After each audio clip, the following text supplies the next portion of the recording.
Survivor Thrivers, Authentically Me, Regina B is back with another run vlog. Today is Tuesday, November 1st.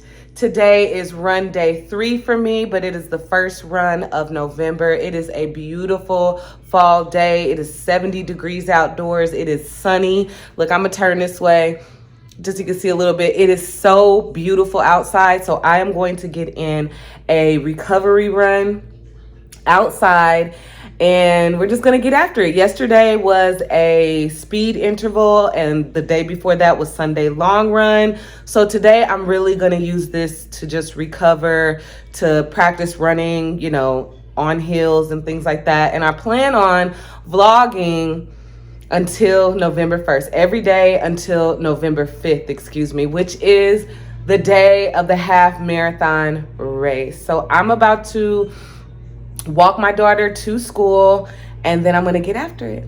Peace. What is up, Survivor Thrivers? I am back. Clearly, I am done with my run and have been done with my run for about 3 hours now. I just finished dropping off my son at work, and the girls didn't come with me, so I thought, why not go ahead and close this video out? So today's run was awesome. I did a recovery run outdoors. I made sure that it was a very easy run. And what I've also been working on doing is that as the duration of the run goes on, I like to try to slowly get faster. And I was able to do that. I used the Nike Run Club app, and the guided run that I chose was 30-minute head starts with Coach Bennett.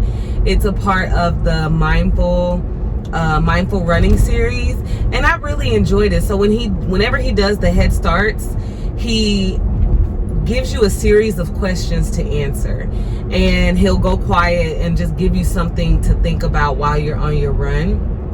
And I really enjoy that. Some of the questions are easy for me to answer. Some of them, like one of the questions today was, what is a gross sounding food to you?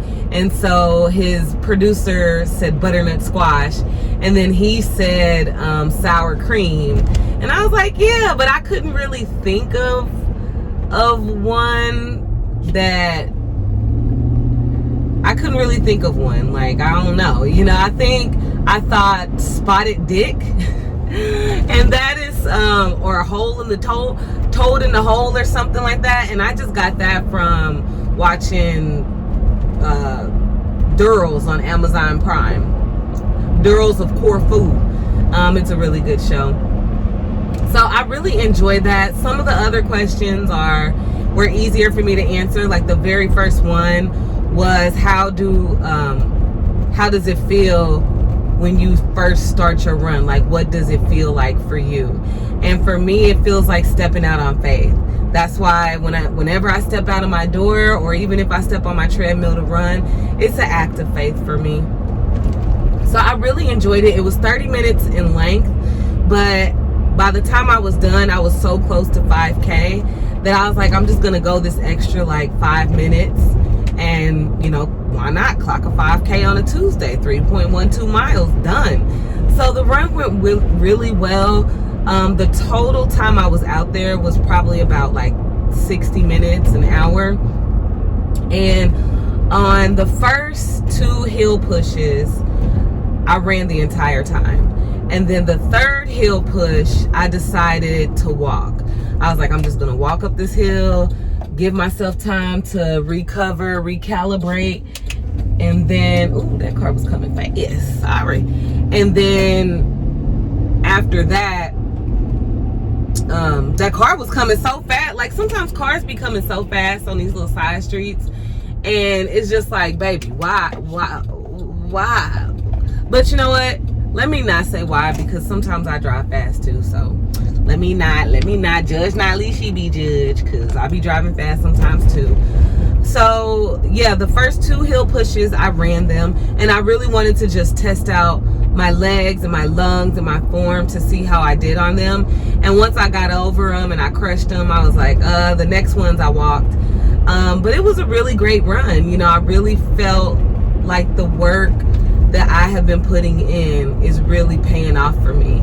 And I'm really grateful for that, because it's not, you know, I'm doing this all by, you know, trial and error. I don't have a trainer, you know what I mean? I don't have any of those things. So anyway, I am on basically a road that is a back road, and it's if I could turn this camera around and show you, it's like so tricky because it's not lined and it's barely big enough to fit 2 cars. And it's not a one-way, you know, it's a 2-way. So I'm like trying to concentrate on that and trying to share with you guys. But yeah, once I finished my run, I did a 10-minute cool down walk and just kind of was reflective and just kind of processing everything that I had just did. And when I was journaling, because I like to keep a run journal, and so when I was journaling and reflecting on my run, y'all, I became teary-eyed. Like, I was like, oh my goodness, why am I so teary-eyed? And I just thought about how, ooh, they just ran that light. What in the world? I got teary-eyed because I just thought about, I just felt really, really grateful to have been able to get the run done. I felt very grateful to be able to run. And so I'm like, oh my goodness, it just hit me. And I was just like, as soon as I picked up my pen to write about the run, I was just like, oh my goodness, I'm teary-eyed. And I was like, are these tears of joy? I can remember one time praying, because I had read something and it was like tears of joy. And I was like, I don't know if I've ever had like tears of joy to where I'm like, I am so joyful, I'm crying. You know, it's usually like, I am so sorrowful, I'm crying. And excuse me, sorry. And so I was just like, are these tears of joy? Because I was just so grateful, and it was such a great run. Like, my breathing was controlled, my form was controlled, I wasn't self-conscious, I was very confident, like that quiet confidence that Knox always talks about during his guided runs. Like, I felt that, and that's not something that your girl is used to feeling. I'm used to feeling very self-conscious and a little bit of a lack of confidence. But I was just like, oh my God, is this what that feels like? Because I felt really confident. Like, I didn't feel any extra tension or nerves when I was running on main streets, and I didn't feel anything when I was running by people's homes, all these beautiful birds. So I was just like really, really grateful for the run and just the beauty. It's so hot out for it to be November 1st. It's like 77 degrees right now and rising, 75. So it went down 2 degrees, but earlier it was like 77 degrees. And it's just the beautiful, like, you have warm weather with beautiful fall foliage, as they like to say. And as there were different times during my run where like the wind was blowing so beautifully, and it was like this beautiful cascade of leaves falling out of the trees, and they were different colors, and red and green and yellow and brown. I even caught one in my hand and ran with it for the rest of my run, thinking about how I've heard coaches say that your hands shouldn't be clenched. They should be very loose, very light, as if you're holding a leaf in your hand and not crushing it. And so the leaf that I caught, I just carried it for the rest of the run, and it was fun. So I was just greatly just blessed on the run. Like, I felt my form was really, really good. My shoes felt good. I ran in my Nike Gore-Tex, and I haven't ran in them in a while, because the last time I ran in them, they did kind of hurt my feet. But, you know, my feet felt good really towards the end, and I realized that the reason they started hurting towards the end was because, you know, I probably was getting tired, and I probably was losing a little bit of my form. So that helped me to be like, okay, put your shoulders back and relax and lean a little bit forward. Don't lean too back. You know, make sure that your foot strikes are quick, not hard and heavy. And finished my run, came home.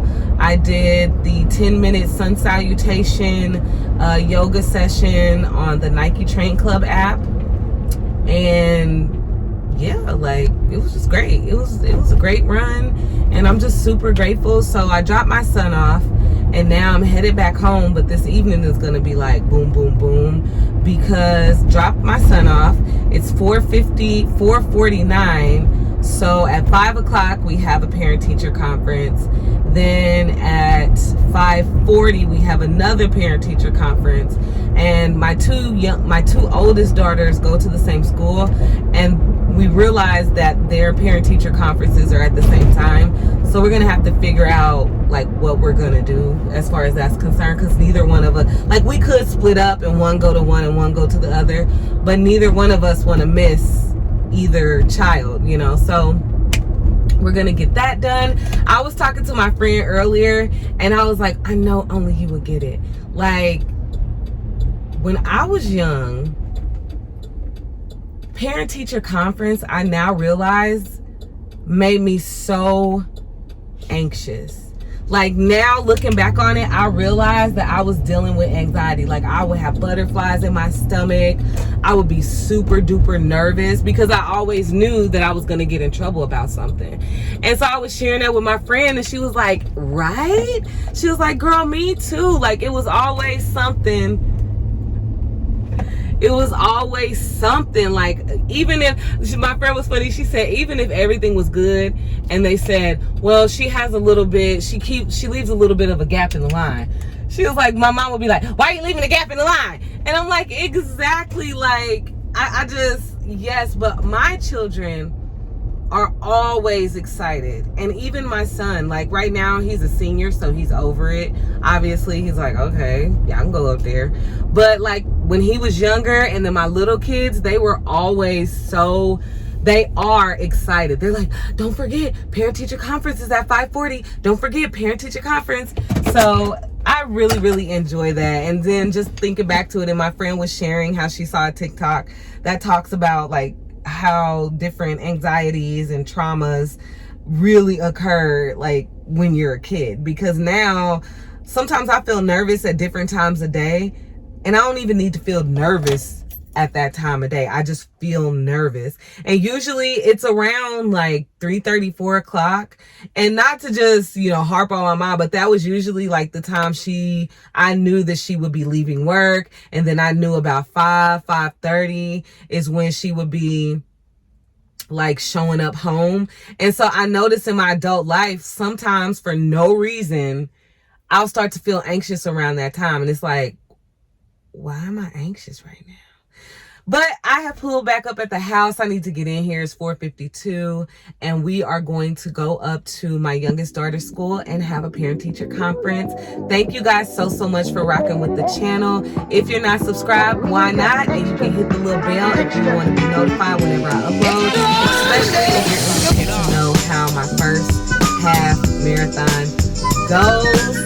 Definitely give this video a thumbs up, share, leave a comment, and make sure you find an opportunity to get out there and get after whatever your get after is, if you're able to get after it. And if the weather is beautiful, try to go for at least a 5-minute walk just to get some of that good sun, some of that good vitamin D.